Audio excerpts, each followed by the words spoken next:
Are we on? Yes. All right. Hey, welcome everybody. Specifically, agents for today. I'm going to be talking about managing your time in a better way. And of course, this can apply to investors as well. Anybody who might be able to benefit from this, obviously, I'd love for you guys to benefit, okay? Look, let's quickly just talk about like the way you guys go around managing time.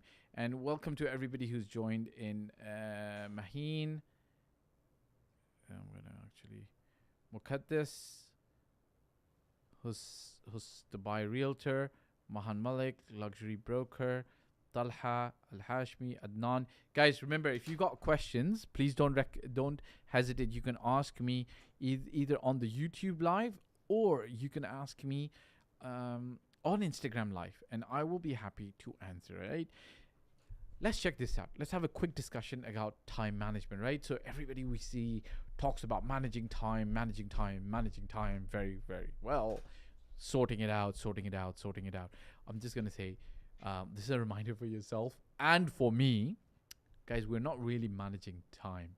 What we're really doing is we're managing our behavior. Okay, so I'm gonna talk to everybody who spends a lot of time on social media. Okay. If you spend more than 1 hour a day on social media, raise your hand. Okay? You spend more than 1 hour. Okay? In my room, there's one other person who spends more than 1 hour on social media. Anybody else? No? Okay. There's only me and one other person who spends more than 1 hour. So now, if you find that 1 hour that you're spending on social media, and it's not actually actively adding to your personal life, but you can call it mindless browsing or just browsing, then hello, hi, Maham Malik, Safkat Nabi. Okay, everybody who's saying hi, Assalamu alaikum, welcome. Guys, if you find, now this is a quick litmus test, if you find that time that you're spending on social media, that 1 hour or 2 hours or 3 hours, is not adding a lot of value to your life, and it's easy, right? The test is easy. Like, if you get up from that social media binge watching and you go away and you're like, your eyes are strained, or you're feeling a little tired, or your head's strained, you're not feeling fulfilled. It's easy to recognize that feeling within you, right? So then you know that this social media, an hour you spent, did not actually relax you. It actually stressed you and strained your time. Now, if you think about trying to get rid of this, it's not really time management related. It's actually figuring out a way to change your behavior, right? Managing time is more or less, now we call it about managing time, but it's more or less about managing ourselves, yourselves, okay? So one of the things that I would recommend is, check out my podcast with one of the guests I've done, called Yaminuddin Ahmed. They run a course called Strategic Time Management. I would definitely recommend that you do this course. And then obviously there are books out there called Atomic Habits, the likes of these as well, that I would recommend that you should get, okay? But let's just talk about from a perspective of your own time management, okay? One of the things that I strongly believe and I recommend that you should perhaps focus on is figuring out what you want to in life. Okay, that what sets your priorities. Okay, and then why you want that. Because if for example, like, let's say if you want to be a successful entrepreneur, okay, or if you want to be let's say if you want to be a personal trainer, okay. Let's just take a simple example, a personal trainer. Not a simple thing to do, but let's say that's what you want to do, okay? If you want to be a personal trainer, and you know that being a personal trainer requires for you to do these 3 courses, you must put some time across to do these 3 courses, okay? So what is you want to be a personal trainer? Figure out why you want to do that. Perhaps you're bored in life. Perhaps you're bored in your job. You don't like the job. Perhaps you feel fulfilled when you're training other people physically and yourself and so on and so forth. Answer that why, and then you will be able to allocate in a better way and manage your behavior that ends up managing the time in a better way, okay? So if you manage that why, okay, why you want to be a personal trainer, you're going to be able to prioritize. So now if you're working as an agent, you've got to understand why you're working as an agent. Okay, why you're in there. Why do you wish to actually continue working as an agent? Okay, Mateen, hi, hello. If you got questions, please don't hesitate. You can ask. I'll be happy to answer. Mujib 12, hello. Hot Furniture UAE, hello. Guys, listen. So start with what you want and the why that you want it. So if you're an agent and you want to make more money, why do you want to make that more money? Okay, why is your why is your what do you call this? Why is your the big why is that motivation? And once you've got that sorted out, then figure out the activities that really truly matter for you to be able to make more money. Okay, now change your behavior to spend more time in those activities. And I'll give you an example. If being on social media allows you to post about property that you can then sell and that helps you overall, then by all means do that and dedicate time to that. But if it doesn't, then obviously it's time for you to let it go and instead spend that time in more productive things that add to that big why, which might be more money, which might be allowing you to travel the world or buy your parents that house or buy your wife that car or so on, or buy yourself that car, so on and so forth, right? Now, I'm going to give you like very small tips, right? So remember, you're trying to change your behavior. Now, the way you change your behavior sometimes is by putting in systems in place, okay? I use a time blocking system where now it's automated, where I know that all my meetings should happen in the afternoon, okay? And guys, you've got to remember this. People will come across to you and they will ask for your time. If you've already set yourself up to meet them in the afternoon, from 2 o'clock to 6 o'clock. Hey, I'm open. 2 to 6 o'clock. I'd like to meet you. But I can't meet you at 11 because I'm in the middle of doing other things that add to my big why, which adds to my money. Then you got to stick to that as best as possible. Like, that's what I teach my agents as well. If somebody's flying out of Dubai tomorrow at 2 p.m., make the exception. Meet them in the morning. Otherwise, tell them that you're free from 2 o'clock, again, 3 o'clock, 4 o'clock, 5 o'clock, 6 o'clock. I like to move my meetings to the afternoon so that I can achieve most of my early morning work that needs to be done in the office. Okay. Welcome, Asta Meet Star, Mahfouz Ahmed. Welcome, Quest, the best one, Realtor Saqib. Assalamu alaikum. Welcome, guys. That's one thing. The other thing is, like, okay, guys, look, it's all systems, right? So you put systems in place. The other thing is when you're setting up a meeting, for instance, to manage your time, which means managing your behavior, which means that you don't be tardy yourself and don't allow others to be tardy. When you're setting up, for example, a meeting, always tell them, hey, let's meet at 2 p.m. to 3 p.m. Block that 1 hour. The reason is, if you set up a time to meet them from 2 to 3 and you're there at 2 and they show up at 2:30 but now expect the meeting to go on till 3:30 but you've got to be somewhere else after that, not going to happen, right? You're not supposed to actually take that kind of not so great stuff, yeah? Okay. So guys, really, if you want to manage your time better, go do some courses. Check out this podcast by Mr. Yaminuddin Ahmed. Follow him on LinkedIn. He does courses here called Strategic Time Management. Do some courses, do some books, learn. You're never too old to learn, number one. Number two, you're not actually trying to change the way you deal with time because time keeps running. You're not doing anything with time. What you're actually trying to do is trying to change your behavior around time. That's what you're trying to do. How do you commit to changing your behavior? You put in processes and systems, which are small steps to help you change your behavior. Why would you want to change your behavior? Well, if your what is clear, what you want in life and why you want it, you will be motivated enough to change your behavior around what you might want to do, such as get rid of habits that might not be adding socially, and that might not be adding productively to you. For instance, mindless browsing that I'm also guilty about on YouTube or Instagram or Facebook or LinkedIn or WhatsApp, you know. Like sometimes we're in groups, like we get like memes, like who here gets like 50, 20 jokes a day, like, you know. You guys, all of you guys know about that, right? Okay, let's take a quick question online from Kazim Raza. Dear Fahd Dawood, sir. Okay, thank you. Dear you as well, back. I hope you're doing well. I am. Thank you very much. Alhamdulillah. I hope you're also doing well. Please suggest if you would encourage a 33-year-old real estate consultant working in Islamabad, Pakistan, to move out to Dubai's real estate market. And what would be the best time to visit Dubai in order to explore the potential opportunities? Okay, I've answered this question before, but let's answer it again because it might actually benefit other people who are new over here. Welcome, Qais, Sheikh, Muhammad, Shahnawaz, Ali Khan. Assalamu alaikum. Is multitasking a good skill? I'm going to come to this. I will answer your question, okay? Is multitasking a good skill? Okay, very good question. Guys, check this out. Kazim, you asked me a question. If you would recommend a 33-year-old real estate consultant working in Islamabad, Pakistan, to move out to the Dubai real estate market. Would I recommend that you should move out to the Dubai real estate market? Let's talk about the good part about Dubai real estate market, okay? Market's good.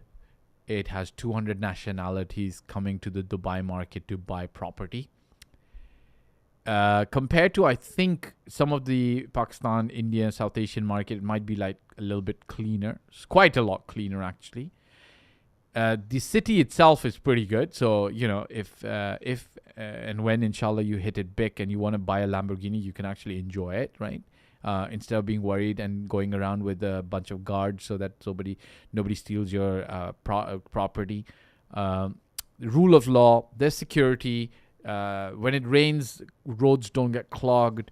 You know, so I can go on and on about how beautiful, good Dubai living is, United Arab Emirates is, so that if you were working here and making money, you'd actually enjoy your life as well. Fine. But the question is, you said, would you encourage a 33-year-old real estate consulting working in Islamabad, which is you? The question is, do you and should you move to Dubai? That's more important, right?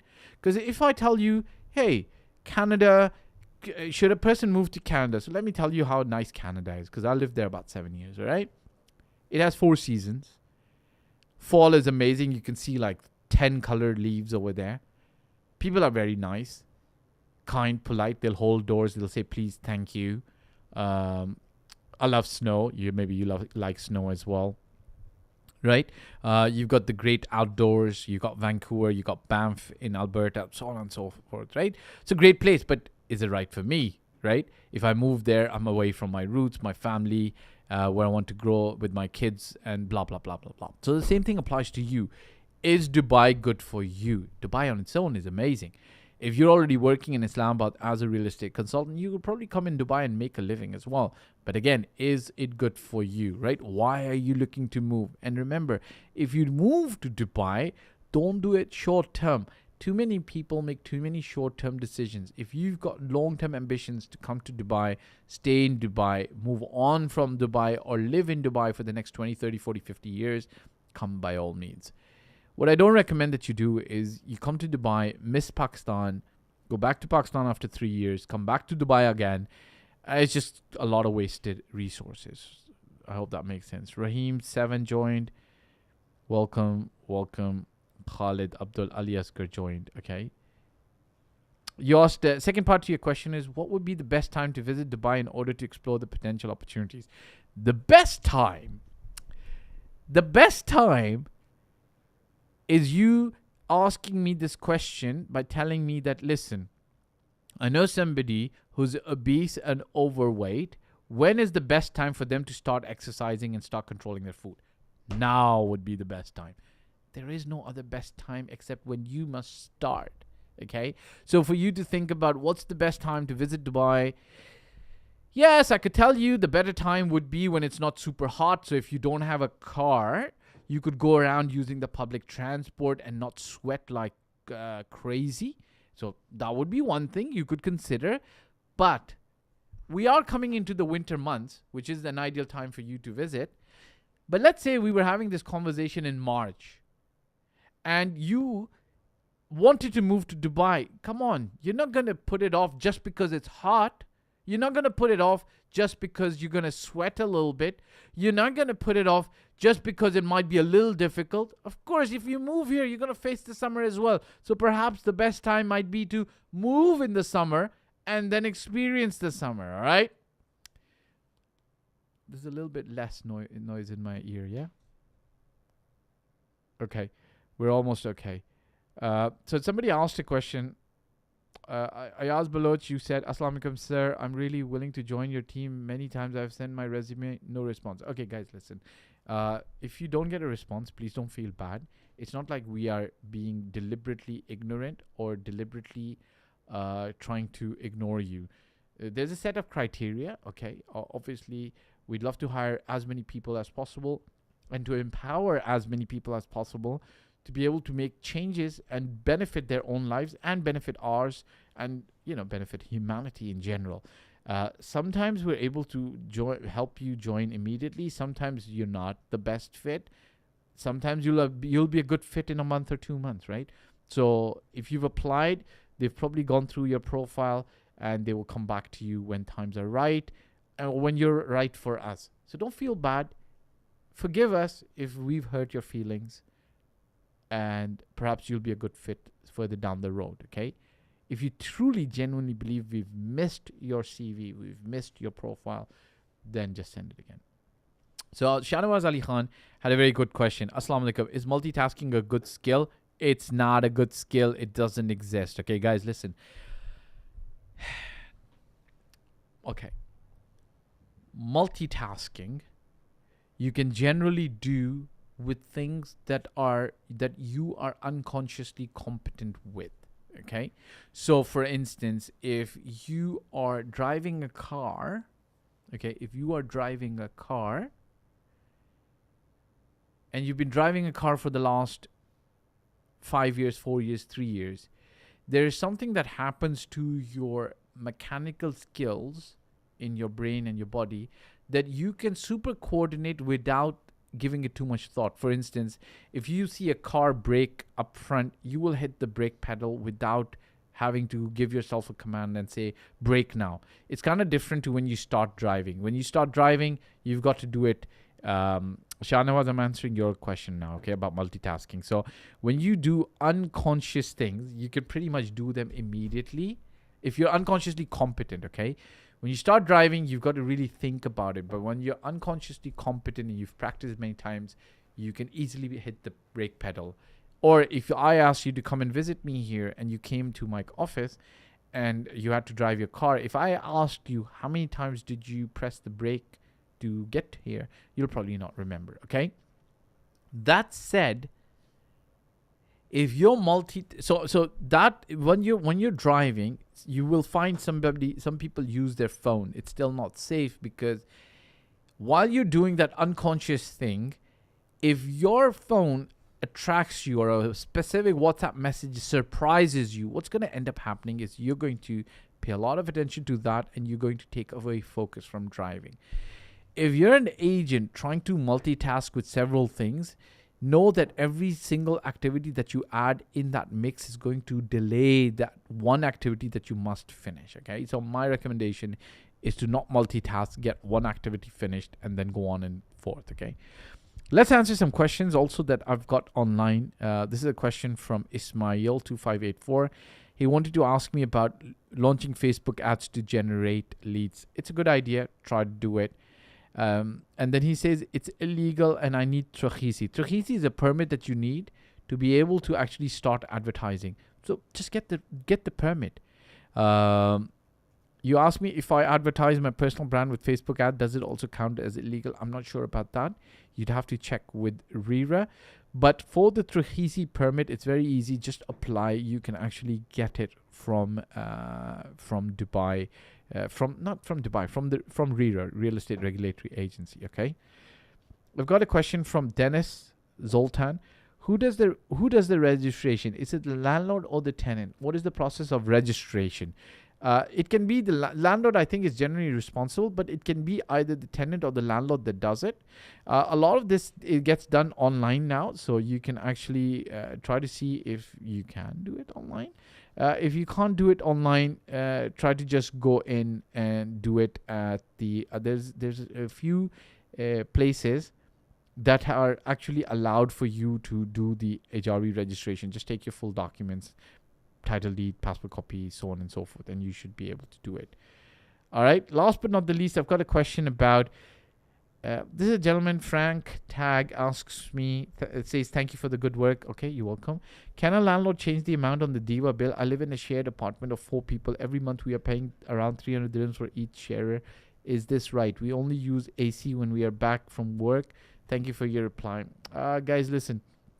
Unfortunately, there is inflation happening, which means your landlord probably is caught in that same inflationary cycle. Either his bills have gone up or he's just trying to make some more money from you. Either way, when you're living in shared accommodation, unfortunately, it's not governed by UAE rules and regulations in the right way at the moment, so you don't have a lot of say. If you have a ijari in an apartment, try to get one of those. So try to get together with your friends, get your ijari into one of your friends' name, and then what happens is you've got your Diva and internet and everything registered in your names. So you will only get to pay or have to pay what the government charges, and you're not at the mercy of a landlord who's running a shared accommodation, which in its first place might be or might not be legal. I don't know. I can't comment on that, right? So what you're suffering with, if he's increased their rent, I'm sorry about that. It is what it is. I can't help you. Rohan asks, "Hi Fahd, can you tell me about the Heart of Europe is giving 8% ROI? I don't know too much about this. I think I should. It's time I should visit them and do a full video and put it online, and you guys can buy that video and do a full analysis with those guys, right? Everybody, welcome. Hunayz, Nadine, thanks very much for joining. Milat Ibrahim asks, Milat Ibrahim, what's the best place to invest with good ROI? Look, again, it's going to depend on your background, the amount of money that you're bringing in. Generally speaking, the net rental yield in the Dubai market is 6 to 8%. It is increasing in some places where we can, and it depends. When we recommend what's the best place to buy, we actually sit down with you, do a full strategy session. So if you want to sign up to one of those, please, there's a link in the below, and just sign up, and then we'll be happy to actually go through the full strategy session with you. All right, guys, look, we should end this live today. Nadine says, please save the live. The live do get saved, and they go live online, all right? And you can actually access them, all right, Nadine? Thank you very much for everybody who attended. I appreciate the support. Don't forget to hit the like, subscribe, and bell icon. Share the channel with your friends. Let them also know how great information we share. All right, guys, listen. Ciao for now. Bid you adieu. Thank you very much. Goodbye. Are we okay?